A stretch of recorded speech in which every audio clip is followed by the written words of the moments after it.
Le journal de 6h30 sur Europe 1. Fanny Marceau. Bonjour Fanny. Bonjour Alexandre, bonjour à tous. Comment préserver nos cathédrales, les églises de nos quartiers, les chapelles de notre enfance? Comment leur éviter les mêmes blessures que Notre-Dame de Paris?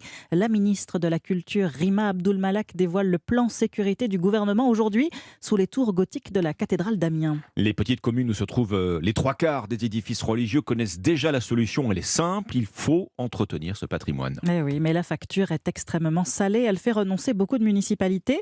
Cependant, à Crannes-en-Champagne, dans la Sarthe, on n'a pas baissé les bras. Les 360 habitants et la mairie se sont battus pour restaurer leur chapelle. Des années de procédure et un long chemin de croix. Le reportage de Clément Barguin.